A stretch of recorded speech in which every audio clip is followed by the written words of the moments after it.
Our first speakers today are Tammy Jones and Mary Martin. Sorry, there you go. You'll want to take your vowels. Tammy and Mary are going to make a really interesting presentation. Not that I'm trying to build up anything, and you know. You're warming up the crowd. There we go. Really interesting presentation that relates to, believe it or not, sensory science. Even this is going to be a math and statistical discussion, but this is the part of the foundation of what we call sensory science. And sensory science is our perception of in particular, foods. When we eat or smell perfume or eat food or whatever the case, it's our senses that we're stimulating when we look at this and decide whether we want to put this stuff on or eat it, right? And we can't just say, well, that looks great, let's go with it. There is actually some validity behind our saying that this is actually what I'm smelling or tasting, that extends beyond just it looks good or it feels right. So I'm going to turn it over to my experts. This is going to be fun. I'm looking forward to the presentation, and thank you both for being here. Sure. I don't think we need this. No, we have our lavaliers. Yes, So we're good. We'll let you have that. So can you all hear us? Is it coming through the, yeah, I think so. Okay, well, I'm Mary Martin, as Tony said, and this is Tammy Jones. I'm a professor of mathematics in the math department. I got my doctorate degree at the University of North Carolina, Chapel Hill, and loved math before, loved math during, loved math since. I'm just a math lover. The statistics that we're going to talk about today are going to try and contextualize some of this math so that you can see where it was done in the real world and see some of the history. So the neat thing about mathematics, or maybe it's the terrifying thing about mathematics, is that it has been around a long time, and some of the math you're doing today comes from the 1700s or 1800s, some of what we're talking about. So people have been doing it a long time. That makes it comfortable. It's not suddenly technology that's blindsiding you. And I'm Tammy Jones. I was a classroom teacher for 30 plus years. Went to Peabody, have a STEM background. My mom was a nurse back in the day when you manually calculated how much medicine to give you so she didn't kill you.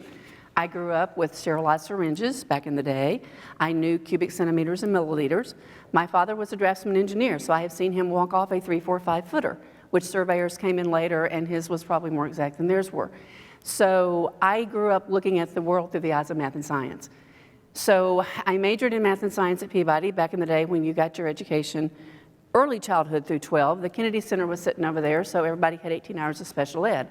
So I have a unique perspective. I'm as comfortable in a kindergarten classroom as I am on a college campus. I do have a master's in math as well. My specialization for science was really chemistry and biology. So we're hoping today to bring together some topics and some ideas to help you understand, as Dr. Johnston said, some of the foundations for where science goes with STEM education. And we want to start with literacy, because in any classroom, the first stumbling block for most students is literacy and communication. And when you're dealing with applications, when I was teaching the Math for Technology, the applied mathematics strand, our textbooks from Cord did not have problems typical of a math book. They were all word problems. And that was the first barrier to students. And there's some interesting research that, and by the way, there is an email sheet going around. Don't have to sign up unless you want to, but if you want to, I will send you all the materials from today, send you a link to a Dropbox with everything that we're doing in there so you can have it, use it with your classroom if you want it. So Miners and Pescapella talked about literacy being able to take those symbols, being able to take whatever you're looking at and actually synthesize it and communicate about it. And is that not what we're about, whether we're elementary, whether we're nutrition, whether we are science, even with CDC? Is that not one of our issues that we have? So with that in mind.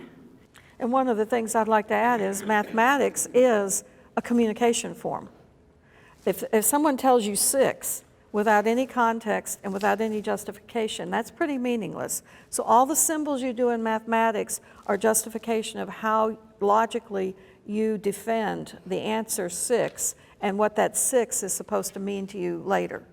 So it's all about communicating. So NCTM is the National Council for Teachers of Mathematics. They've been around for years. They were the first ones to actually promote national standards as such before Common Core, which is now kind of a dirty word everywhere, but if you're teaching in Tennessee, you're doing Common Core. If you're teaching in Texas, who doesn't do Common Core, you're doing Common Core. I work a lot in Texas.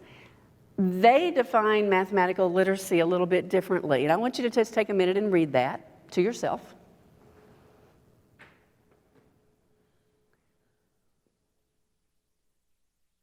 There aren't very many of you that are math teachers in here today. I kind of did a poll as you came in.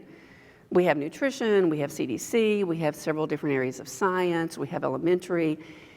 We don't have a whole lot of just pure math. But mathematics is the queen of the sciences. It is the tool of the sciences. And one of the first struggles in school working with STEM education is that the math that is needed to really study the rich science is not there in time for where it usually occurs in curricula, unfortunately. So how many of you have an appreciation for the value and the beauty of mathematics? And it will not offend me if you say no, because I deal my life with making math accessible to people and helping them understand that it's not okay to say I can't do math, because we don't say I can't do English or I can't do social studies. Everybody can do math if it's made accessible to you. And mathematics is beautiful, okay? It is our world. There is a journalist who interviews professional experts of all different fields, artists, sculptors, biologists, chemists, mathematicians, musicians, everything. And she has a quote that you can look up online. It says that of all the people she talks to, the group of people that use the word beauty and appreciation the most are the mathematicians. They have the most respect for elegance, beauty, and they understand it and look for it. So beauty and mathematical literacy all go together, and it's very important. You really leave something out if you don't convey that to your students. Now, how many of you in your classrooms deal with, let me see if is going to read, deal with quantities? Does anybody in here deal with any kind of quantities? If you're dealing with quantities, you're dealing with mathematics, right? So literacy. Now, mathematical literacy in conversations, this is just a graphic that I use a lot with teachers to kind of bring home the point. And I think, Mary, today we're going to try to connect these, aren't we?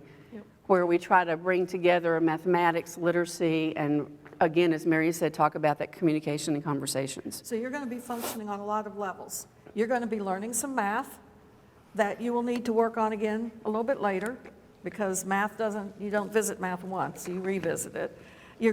We're thinking about some literature, we're thinking about communication, we're thinking about pedagogy and teaching styles, and you're going to plug into all those different levels and make notes about what you want to revisit. We're doing more today in 2 hours than you could do in 2 months of classroom teaching, in terms of pulling it all out and getting it together and spreading it out through the classroom.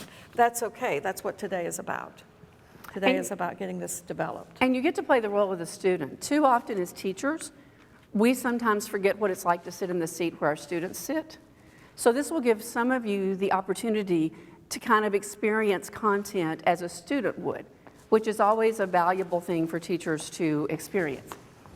So I am a firm believer, and have been for my 40+ years in education, in using trade books. Literature is a way to connect with students. I don't know how many times I've been told, well, I don't do math, I do English. I like to read. Well, good, I will give you a trade book and then we'll talk about some math, okay? So what is a trade book? Pretty much anything that has words in it that you can read. We're gonna talk about some things today. I actually gave our elementary teacher the one to look at for elementary, but I work with trade books all the time. So this is just a whole slew of things you can do with trade books that your library probably already has. If not, librarians spend money on STEM. If you go to your librarian and say, I want to buy some books for science or math, they will ask you which ones and how many. I've never walked in a library that they turned me down for buying math and science books. So we're going to take a trip today. So Mary, you want to talk about where we're going to go? Sure.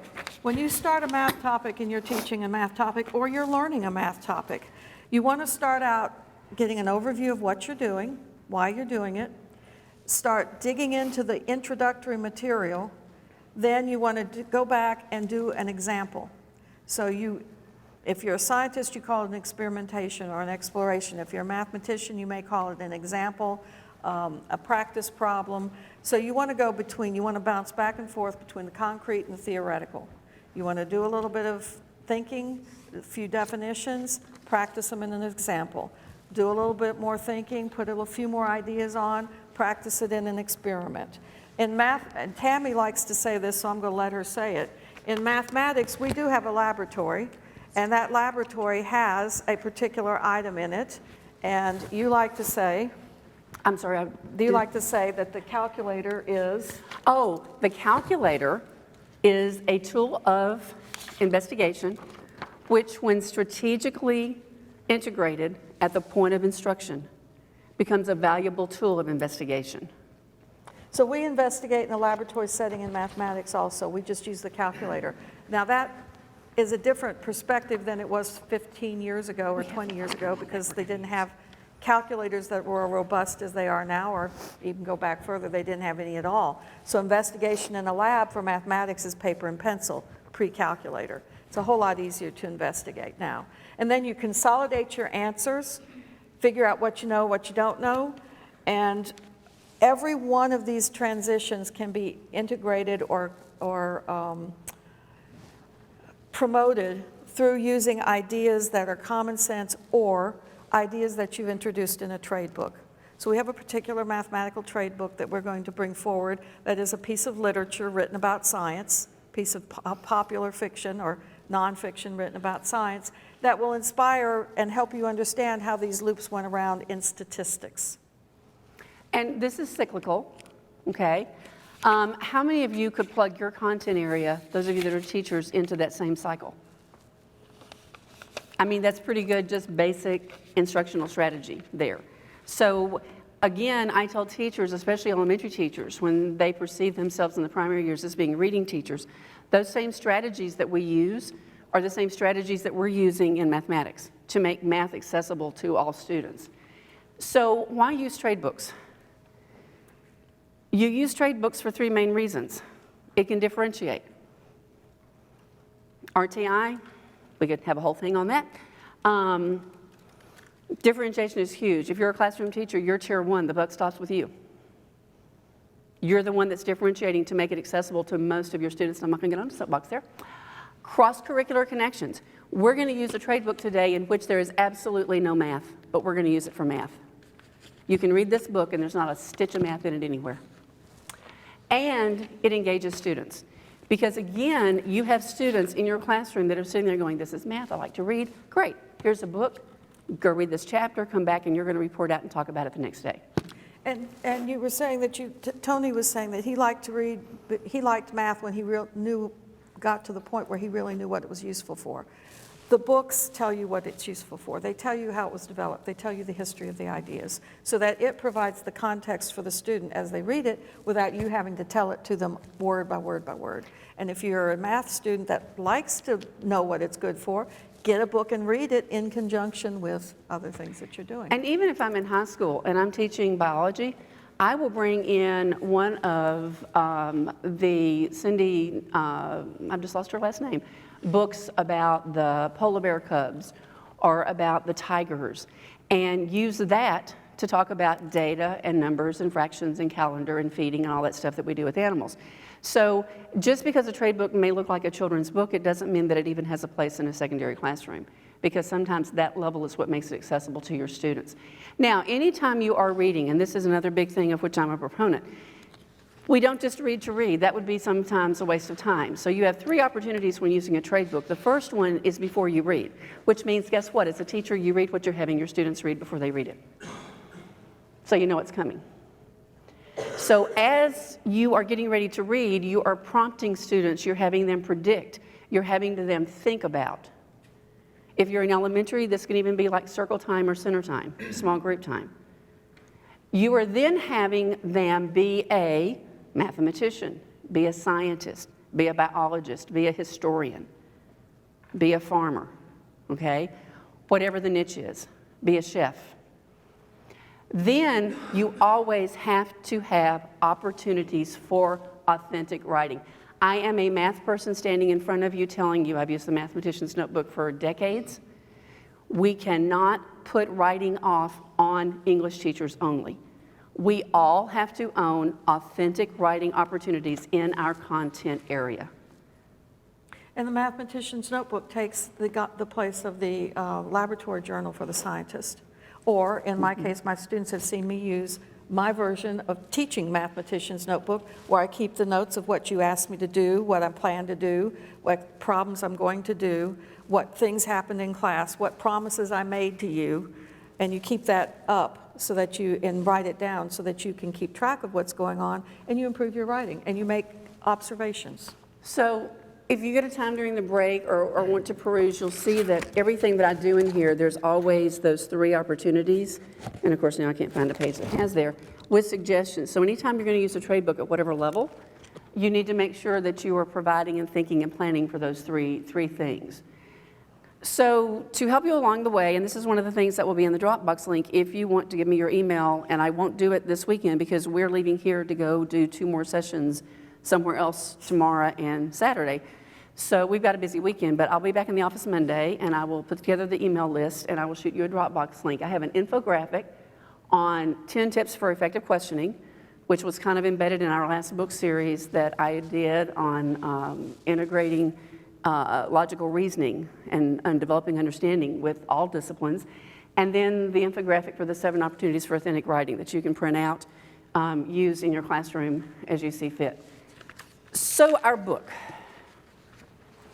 The book is The Lady Tasting Tea. There's an interesting story behind this. The fact that I know about this book, it's written by David Salzberg. He is a mathematician who worked for Xerox and a statistician, and he got interested in the history of statistics. So he went through and wrote a book about all the major players in the world of statistics who developed the different tests. One of the big ones in food science and fermentation is the t-test. And he talks about that and the development of the earliest form of statistics. So I will give you a brief note of where this book starts, and then we're going to look through the blend space to get more information. The book starts in England in a tea shop where a lady is complaining to the waiter that he poured her tea incorrectly, only in England, right? She said, "Sir, you put the milk in the cup first instead of the tea. I want the tea in the cup first and then the milk on top. That's the correct way to pour it." And the waiter's looking kind of, and her colleagues that were sitting at the table, they're going, "How can you tell that?" And she said, "You can taste the difference. It's a world of difference." So David Salzberg wrote this book. I was listening to the story on the radio, and for the 2000th anniversary of the students' tea test, they decided to figure out what she was tasting.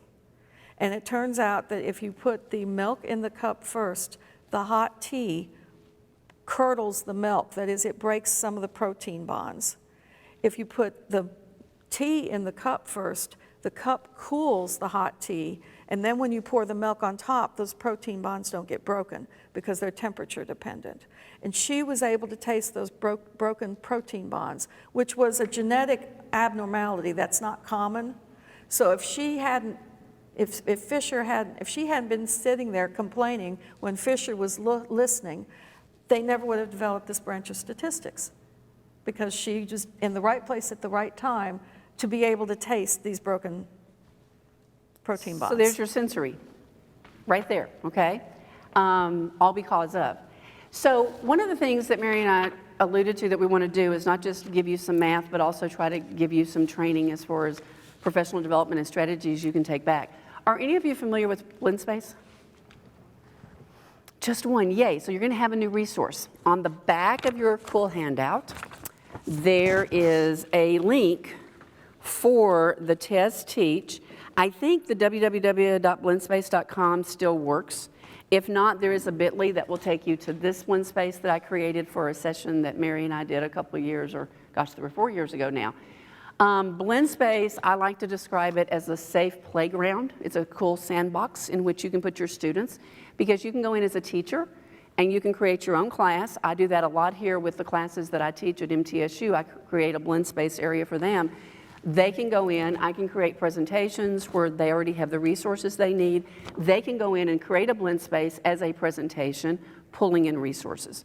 So it's a really cool teaching tool, and as I said, it is a safe playground because you place there as the teacher what you want them to do, and if you don't want them to go out to a link, they don't have to go out to a link. Everything stays in that safe playground. So it keeps them from roaming all over the web is the point. And there's a ton of Blend Space things that have already been developed out there. Some are good, some are not so good. It just kind of depends. So when you play it, and I'm not going to go through this whole thing, you can see I've got some notes up here for students, and I've got some things for them to do. I can actually go out. If you are a math or a science teacher, you need to know one of the oldest websites in existence. It is called the Mac Tutor, MacTutor. You got to be careful because Mac books will open up everything when you go to Mac Tutor. You'll get tutors for Mac products. But it's MacTutor. It is actually the original St. Andrews, not the one we're getting ready to go to this afternoon, but it's actually Scotland, St. Andrews in Scotland. They have had the Mac Tutor Science for Math and Science up almost since the inception of the internet. So anything you want to know about a scientist or a mathematician, you can find it there. They have full biographies by topic, by place of birth. So just to show you, that was the one for Sir Fisher. Question. Well, you know what? We're on the internet. I always just Google Mac Tutor. That's what I do. See, if you Google Mac Tutor, then there it is. Mac Tutor History of Math. It's a weird URL. It's actually history.mcs And it's St. Andrews. .uk because it's England. Yeah, so I just do Mac Tutor, Google it, and it works really well. That's okay. Okay. Ronald Fisher is the mathematician that opens the book. His story opens the book in The Lady Who Tasted Tea. So here's a bit of a prompt for the setup.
Now, for the math that's there, some of those questions you actually could prompt in middle school math these days, because 6th grade has a huge bulk of rather sophisticated statistics.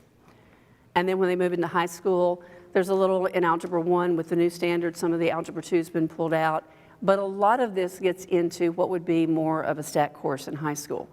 So again, there's that rub of the statistics level being at discourse with where what you might be teaching otherwise in the class could be.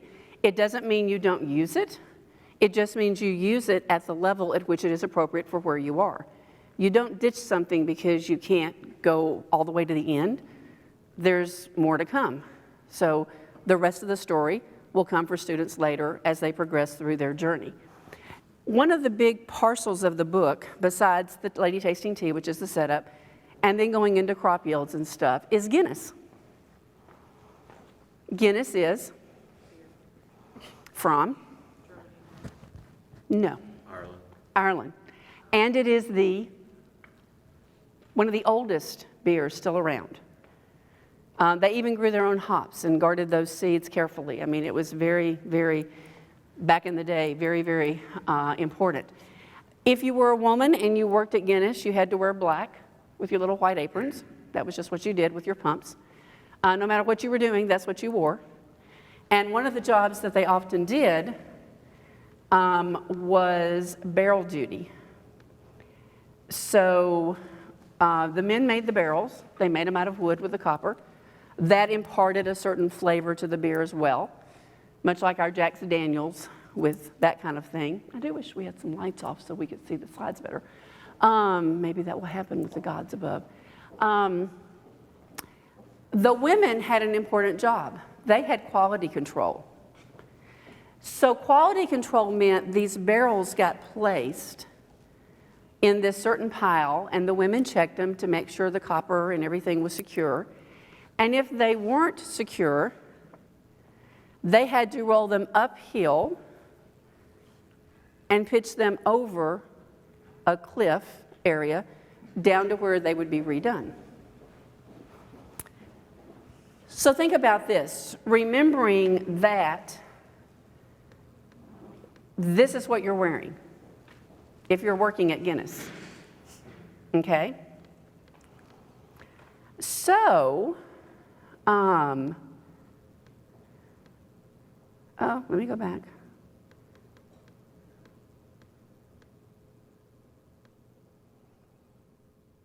I want to show you this lady's picture. So this lady right here, who is Estella Cunliffe, she has since passed away. She came in to work at Guinness after working in several different places, and she had the chance. She was a statistician. She was involved when there were rations. Everybody, some of y'all are way too young. I remember my grandparents talking about rations. Rations involve limiting supplies, right? That means there's quantities involved, right? That means there's numbers. There's statistics, because they have to figure out how many people there are that are using sugar and how much everybody can have. In her case, she worked a lot with the bacon rations. So she was offered a job one or two places, and one of the places was Guinness, because Pearson was leaving, another famous statistician. So she went to Guinness.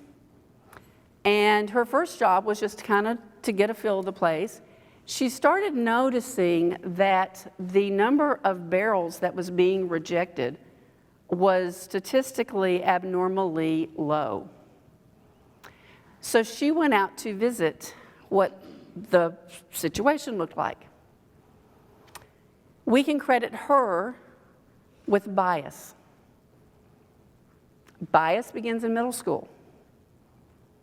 Is there bias in science when you're dealing with science? Is there bias when we're talking about social studies? I mean, bias permeates all aspects of our lives, right? She noticed that there might be a reason there was a bit of bias among the women that if they found a defective barrel, had to roll it uphill and pitch it over a cliff. So she decided to make there be a collection at the bottom of the hill. So if there was a barrel that was rejected, the ladies just had to roll it down the hill to this catch-all, and then they would come and pick it up. Guess what happened to the number of barrels that got rejected? And nobody had ever thought about bias. So we have Guinness to thank for our study of bias. Okay? So part of the idea about the statistics is more than just a number and an addition, a subtraction, multiplication, division, derivatives, whatever. Statistics also involves detecting abnormalities in data sets and attributing those abnormalities to causes. So if you go into statistics, you can consider all kinds of fascinating questions about experimental design and how do the calculations account for that. And those are the kinds of things that you can begin discussing long before you can actually do the calculation by hand. And you can start doing the actual calculations on a calculator long before you really understand what's happening underlying those calculations. So the book is full of lots of things. We wanted to give you an overview to show you the richness of using something like a trade book. One of the other cool stories that is in this trade book is one of my personal favorites, Florence Nightingale, because I guess she holds a special place in my heart since my mom was also a nurse. Do you know what we have to thank Florence Nightingale? Now, most of you all don't even think about Florence Nightingale as a statistician, do you? You all know Florence Nightingale, right? Okay. We got the nursing department, just like right over there. So, well, except now they're like over on the other side over there. They've moved. She worked on the war field. She was taking care of the wounded. They would run out of bandages. It was her job to go and tell them, we need more supplies. She was a female. They might listen, usually they didn't listen. So she had to devise a way to show them inventory to let them know they needed to be better prepared. Hence, we have her to thank for some of our graphs, like pie charts. So this is a great book for classrooms. You do not have to read every chapter in a book. These chapters stand alone, and they are quite wonderful.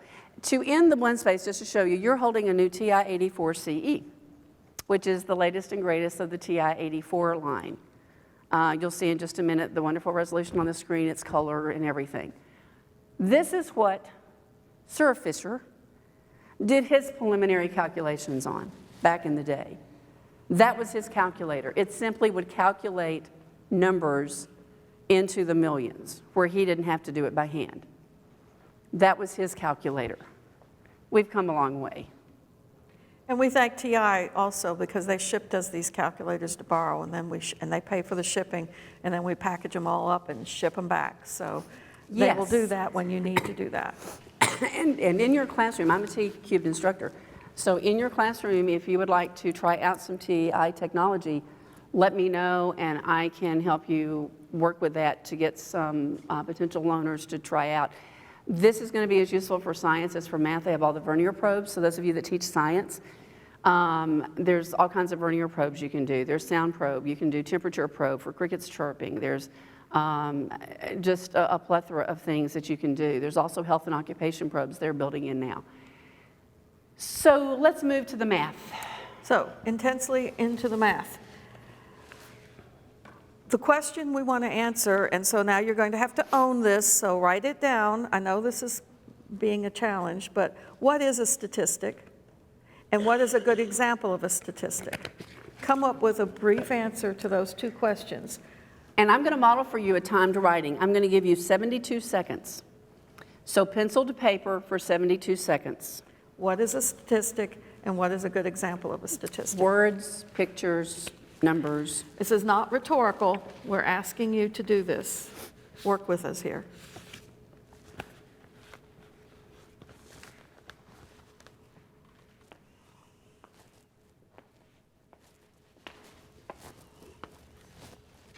$50 seconds left.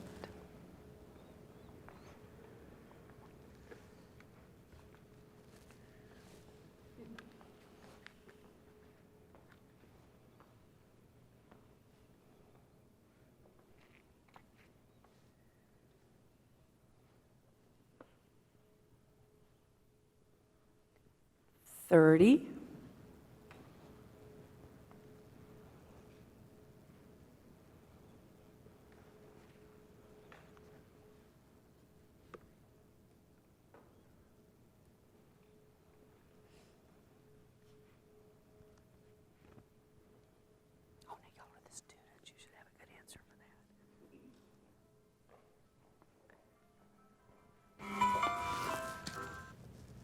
I apologize, I turned that off and it didn't go off. Okay. So what is a statistic? I saw some interesting answers. Anybody want to volunteer? And we're safe. Yeah, the doors are shut. Nobody's going to know. Yes, ma'am. I have a measure of an approximate amount for a particular group or subject, and then my example would be like autism spectrum disorder, 1 in 58 boys. Very interesting, very good. So it's a measure, okay? Anybody else? I just said statistics are numbers in context that tell a story. Ooh, I like that definition. That could play with that one. Anybody Did you have else? an example? Yeah, my sample has 25% rotten apples. There you go. Data that represents a specific population's why, how, Or what? Whoa, now we're getting highfalutin. Now we got some of those mathy words in there, okay? That's good. No. Event or phenomenon. Interesting, an event or phenomenon. An Interesting. Example would be like a test score. Okay. Now, as I was walking, I was actually going to call, but it was hard to find people that I could look over their shoulder and see what you were writing. In a classroom, you would kind of want to not start with your really mathy answer, but start with something that's less threatening so you don't shut down the rest of the class when you're questioning effectively. So the time to writing, let me talk to you about the time to writing for just a minute. I gave you 72 seconds. You want to give something weird. Do not give 30 seconds, do not give a minute, because we all know what that is, and students will sit there and time themselves. Give something weird that they can't think about. Paper to pencil. You have to build stamina. So if you're in elementary school, you may want to start with something like 22 seconds, something weird. And then you start building up. Writing about math is different than writing about a creative writing story. Writing about math is far more accountable. Ultimately, when you're writing about math, you are responsible for being accurate, and you can be creative and think out of the box, but you have to be responsible for providing content. And notice when you were responding, I did 85% of my pre-assessment through the glossary part of my mathematician's notebook just with vocabulary. I made no judgment calls on anybody's answer. I didn't say, yes, that's right, or no, that's wrong. I maybe said that was interesting, or that's kind of a neat way to say that. But there were no judgment calls. So you need to develop and make that, because all of our coursework has course-specific vocabulary, right? And the English language is full of connotations. That, again, is one of the biggest challenges we have as teachers, is having these connotations. And in STEM, it is multiplied. Because in STEM, especially with the science and math, sometimes what we call something in math is not how you refer to it in science. And that's one of the things that is an issue unless you bring science and math teachers together and let them plan together so they can see how they talk about this common language, okay? So nobody said statistics is a branch of mathematics. That's good. That's how most of my stat students would start out defining statistics. Oh, it's a branch of mathematics. No, it's not. Math teachers usually teach it because we teach stuff with numbers in it. Statistics is the one course that every student in high school should have to take, because there's not a major on a college campus hardly that you can take that you don't have to have some statistics in anymore. And in fact, The Lady Tasting Tea was written by David Salzberg to promote the idea that we no longer live in an algebra clockwork universe, and so we should be moving away from everybody taking algebra, trigonometry, and calculus, and be moving towards the introduction of math at all levels through statistics. So we're going to start with middle school, okay? So we're now going to do some math. So be warned, we're now into math. If you're math phobic, hang with us. It's going to be painless. So we're going to start with univariate statistics. Dr. Martin, take it away. So the top circle there, area and volume, that is using one number to represent multiple numbers. So we're very used to this. One way of looking at statistics is trying to represent, to pick a number or several numbers to represent a larger collection of numbers. It's to distill patterns and a central idea. Which several of you commented on with your event, phenomenon, description. So you were in that area there. So if you've got a closet that has an area, a size of 3 by 4, it has 12 square foot of area. The 12 is a loss of data, but it helps you decide things to do, like how much paint to buy. But so you could have a 3x4 closet or a 6x2 hallway, and that would give you, having both the 3 and the 4, or having the 6 and the 2 gives you more information. But more information isn't that helpful when you're in the store buying paint. You just need to cover a certain amount of area, and it doesn't matter what the shape is. So we replace the specific dimensions with a single number, 12, that you can go look on the paint can, and you can say, how much does this paint cover? How much space does this paint cover? So we're replacing multiple numbers, lists of numbers, with one number. That means we're involving one variable, and we're looking at the art and science of getting the right number so that we represent the collection of numbers. So what are our basic univariate statistics? Take a gander. What do you think some of them are? What words have come out We're of your in mouth? middle school. We used to even do this in 4th and 5th grade in Tennessee. Measurements of central tendency. Ooh, there's a big word. Measurements of central tendency. Heard that before somewhere? What are those? The 3 M's. So as you're thinking about these, another thing that I love to do, whether I'm in kindergarten or on college campus, I love to use picture prompts, no matter what class I'm in, whatever I'm doing. So here's a picture. Write down at least one statistical question that you could ask students based upon that picture prompt. Again, putting you in the context of being a student, throwing something open that has a very low floor but yet can have a very high ceiling, making it accessible to all.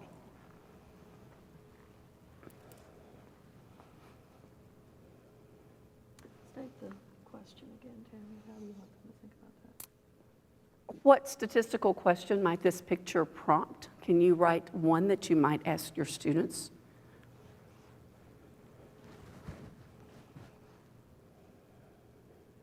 Or if this is a graphic in a newspaper, what could you get from this graphic?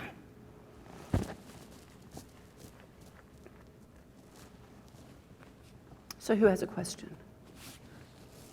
Anybody have a question yet? Range. How would that be a question? What is the range? What is the range? Okay. What is the difference between the highest and lowest values, which is how you calculate range. So you could ask that either way. Lower threshold, higher threshold. Just looking at it and saying, you know, what is the greatest number up there? Anything else? There's the rub. Do those numbers have anything to do with the picture? If they do, what do you think about?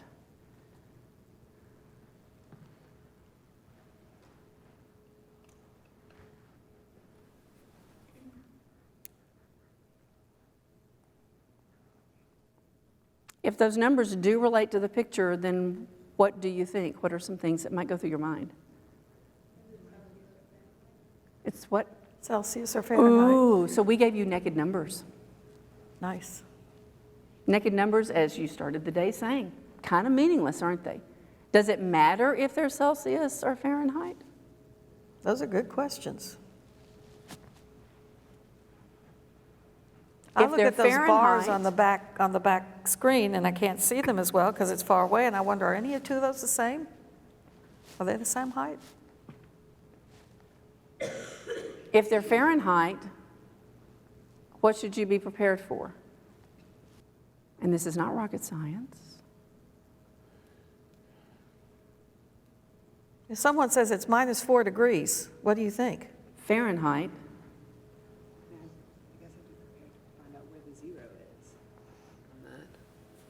I think I'm cold. and I need to be prepared for cold, right?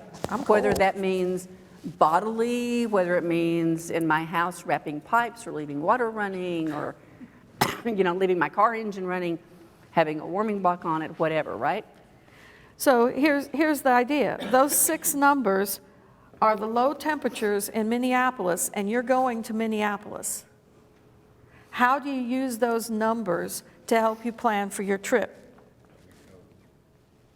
Do you think, okay, the numbers range from -12 to 20?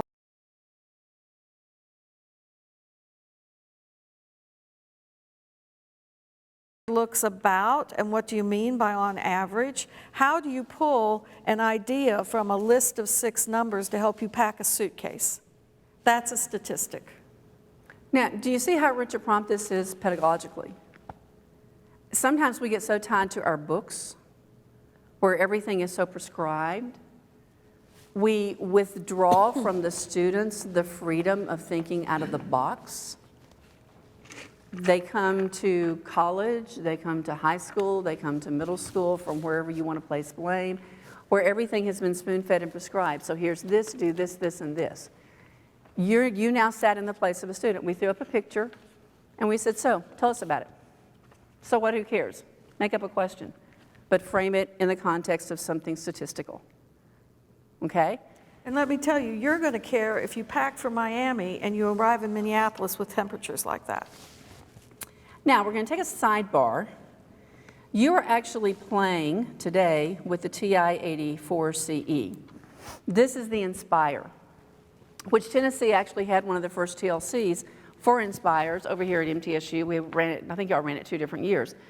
So there's a lot of Inspires floating around, but because we were going to be a park state, everybody decided to go back to the 84. I would never do data on anything but the Inspire, and I'm getting ready to show you why. This is about as random as you'll ever see. I literally went into the list and put in those numbers. And there's a dot plot. It's just randomly there, okay? So watch the screen.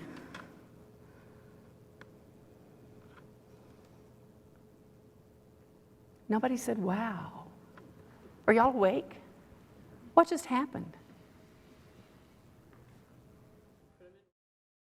But the points actually moved. Would that now engage your students? This is a tool of investigation. It did put them in order. Why does that matter? One of you asked the question. One of the statistics that you proposed was what was the range of data, right? And somebody asked where the 0 was. Well, there it is, right there.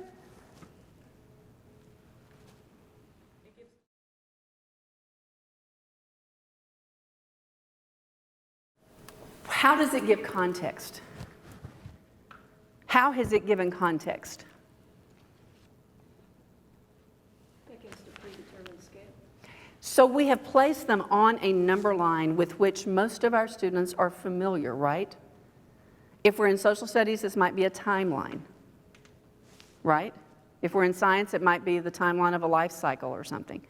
But there is a context there which we can make some sense of. We see 0. Is 0 in the middle? Does that bother anybody? 0 is always in the middle, right? 0 has to be in the middle. It's always in the middle. In our book, it's always in the middle. Not necessarily. What So if we wanted went from a scattered list of numbers that were not representing anything to a number line plot from which you can draw the statistic of range. And if you look at where that plot was, you can also decide, okay, if I want to go towards the middle of the numbers to pack for my decision making about clothes, that gives me a kind of an idea about where to go. So if I had a nickel for every time I've had a teacher ask me, why do we teach box plots, I could probably retire. That's a box plot, right? Yes, everybody's good with that? Box plot, box and whisker? So what, who cares? Why do we use box plots? What is the value of a box plot? We had our dot plot, it was nice, right? It was sitting on that number line. We could calculate our range. We saw the large and small. We found 0, that was nice. Then I went and messed it up because I said, make me a box plot. So why do we use a box plot? Variability, oh, there's another highfalutin word. Y'all need to sit by her. She's our highfalutin person today. So what is variability? And that's just a good old English word. that really the connotation doesn't change from one place in the world to the stat math place in the world. So what does it mean if something varies, if there's variability? There's differences, right? In Tennessee, could that have been a typical day in March or April or even February in Tennessee there? You know, going from negative something to 20 something. If we're lucky, we might go to 60 one day. So variability. Why is variability important with data? Do we like variable data? If you're trying to make one number represent a whole list of numbers, is it good to have a wide span of numbers when you're trying to pick one? It's harder to pick one number to be representative if you've got things stretched over a wide span. And in today's world as consumers, we're all about statistics. You need to be able to educationally look at and informed decisions make about statistics. So what is this box plot doing for me? What can I now see that's very evident that I could not see with the dot plot? The median. The median. What is the median? Huh? It's the center. It's the center. So if I have my numbers, I just go to the middle, and that's my median. And that's why that's one of the most missed questions on our old gateway. What is the median? Do you want a number now? Well, okay, the median you said is about 3. We can actually see what it is in just a minute. But really, what is the median? We define the median, I mean, every teacher, if you polled 100 teachers in Tennessee, probably 99 of them would say it's the center. Is the median really the center? I have my numbers. If I went back to the slide that we had up there earlier, and I had those numbers, could I just plop to the middle and that's my median? No, Why? because we have an even number of data. Oh. So I could go between plop, plop, plop, and whatever was here, I could then find the middle between those on the slide that we had originally. Why? Oh, does that matter? Why? Y'all have never had a teacher like me. They're going to love going back to you because you probably don't ask them why so much. It's all about the whys. So I have to have data in order before I can start looking at trends, right? I have to be able to make sense of it. And the way we make sense of numbers is to quantize them and put them in some sense of an order. Why am I the median? If I were to do my typical activity that I have, Dr. Martin has, they've seen me in the math department, take my math class out of the hall and give them index cards with numbers on them, and we make a human dot plot. And then we figure out who's the median. And what's the difference between median and midpoint?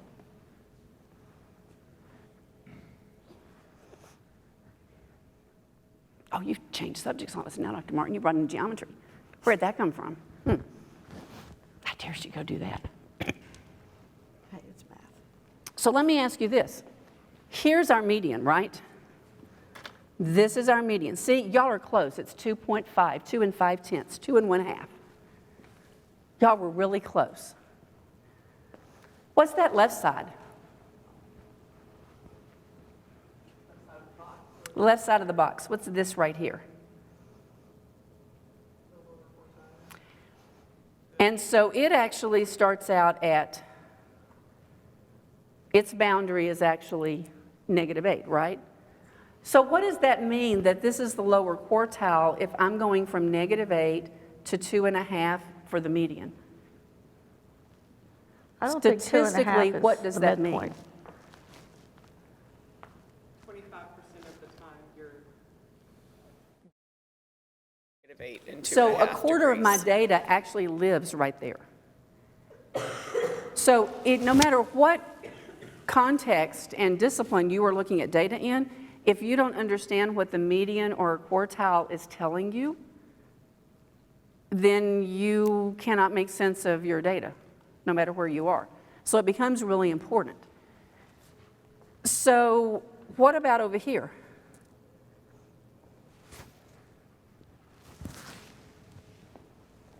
If -8 was my lower quartile, that's my upper quartile. Gosh, we're talking about quartiles, but that says 3.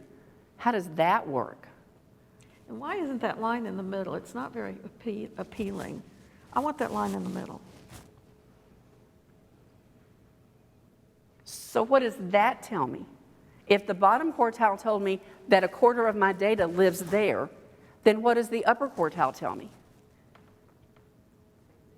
The same thing, except it lives up here, right?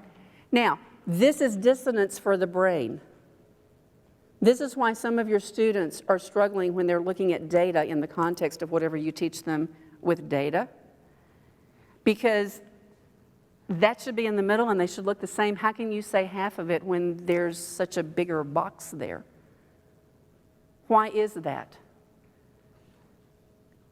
Because what is the true definition of a median? I know. Only because she's been with me, beating teachers over the head doing this for so many times. I am a center of central tendency only by virtue of my location. That is the only reason I am the median, is because I happen to be centralized amongst all the data. There is just as much data on my right as there is on my left. That's the only reason I'm the median. So it's not a midpoint. So it's not a midpoint. Now, what about these whiskers? What do we talk about these whiskers? Oh, there's a whisker, there's 21. What do your students sometimes call those?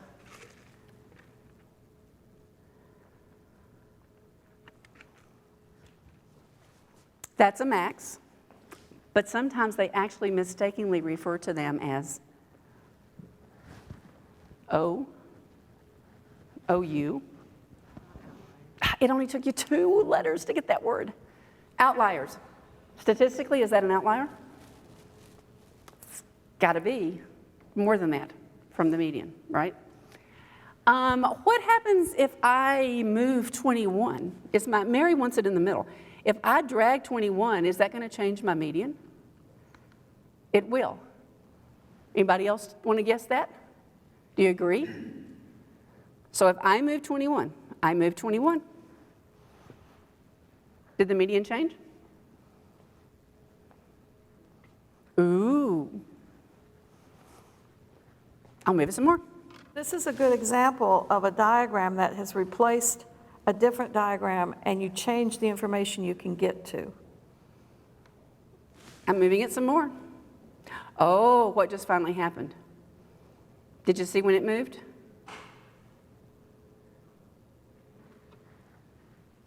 It moved because suddenly my location has changed. I have brought in that number, and somewhere now there's some overlap, and all of a sudden median changes. Median is affected only by introducing new data that In other will words, skew if it you- one way or the If other. you take another thermometer reading and plop it down into your list, then the median will move, because you either popped it above the 50% data line or below, depending on where you did it. And that's a really good, you want some out-of-the-box, non-routine assessment questions, that's a really good assessment question. Give a value for a piece of data that would affect the mean, that would lower or affect the median, that would lower the median, or that would increase the median. And that really gets to your students' understanding of, do you know what a median is? So we have 2 other measures of central tendency. Do you remember the dot plot? If we go back and look at the dot plot just for a minute. Dot plot, plot type. And hang with us a minute, we're going to Is there do a a couple mode? of things and give you a break. Is there a mode? How do you know there's not a mode? The Inspire is the only thing that will show you a mode. If there were a mode, you'd have stacked dots. And the mode is what? The most common value. So it is the one that recurs. We talked about that frequency thing. It is the one that has the highest frequency. Does everything have a mode? Obviously not. We call it amodal. Can it have more than one mode? It can be bimodal, trimodal, okay? Then we have the third one. Mean. What's a mean? What's an average?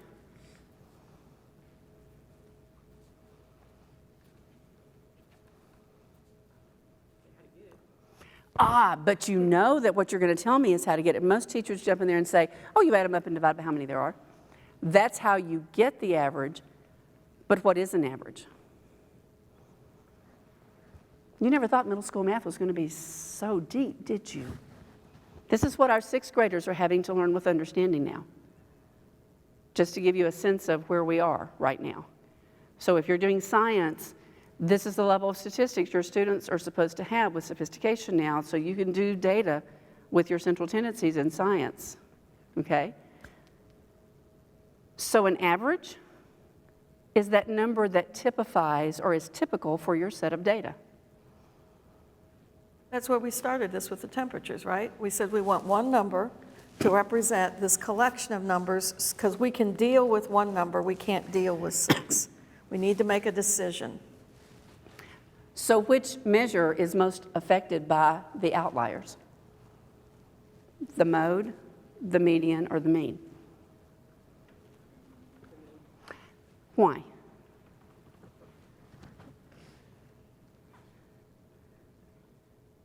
Because the mean is based upon a what? We actually don't do it justice. We call it the mean, but really it's the arithmetic mean. So that tells you why it gets affected the most, because if something is arithmetic, it was calculated by arithmetic. Okay? I am the median. Why? Only because of my location. An outlier may or may not affect me. I'm a mode only because I happen to occur with the most frequency. So an outlier may or may not affect me. But you throw an outlier into a set of data and calculate the mean, it will automatically adjust the mean. So it is 10 after-ish. So we will start back at 15 after-ish. And we will start back at 15 after-ish. So if you're here, fine. If not, don't be offended if we've already started when you get back.